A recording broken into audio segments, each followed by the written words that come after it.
In this video, we are going to discuss about Ustra asana. Ustra asana is an amazing asana which is also backbending asana. It will help you elongate your spine, help you stretch your spine. If you do it regularly, you will have a good and healthy spine, and if you have a good spine, you will have a healthy body. So the duration is 30 to 50 seconds. You have to do this for 30 to 50 seconds, and I'm going to show you shortly how it's done.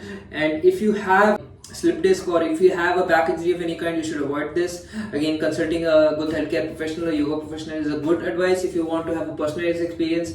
If you are an average individual, you can of course do this. Another advantage of this particular asana is that it helps in stimulating thyroid gland. If you have thyroid issue, this is an excellent asana. You must do it to make sure your thyroid levels are again balanced. So another benefits of this asana is that if you're having speaking publicly, speaking to someone, expressing yourself, it activates the throat chakra, which will help you express yourself more freely. Begin the asana, do the asana. Basically stand on your knees and place your right hand on your right ankle and left hand on your left ankle. Then bend backwards and push your hips forward. This is Ustra asana. It will also stretch your shoulder muscles. If you have stiff shoulder, this is an excellent asana to stretch your shoulder. It will also stretch your hips, your lower back. It will give you an extensive stretch.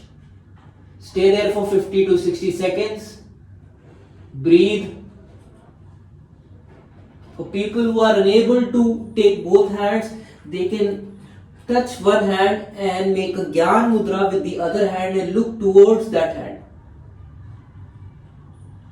Again, stay there for 50 to 60 seconds. For more advanced practitioners, they can touch their hands on the ground instead of the ankle of the foot. Hold it, try to push your hip forward.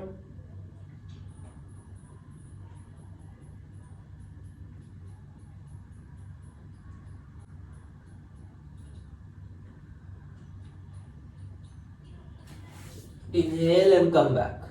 You can rest in child's pose. And that's our asana.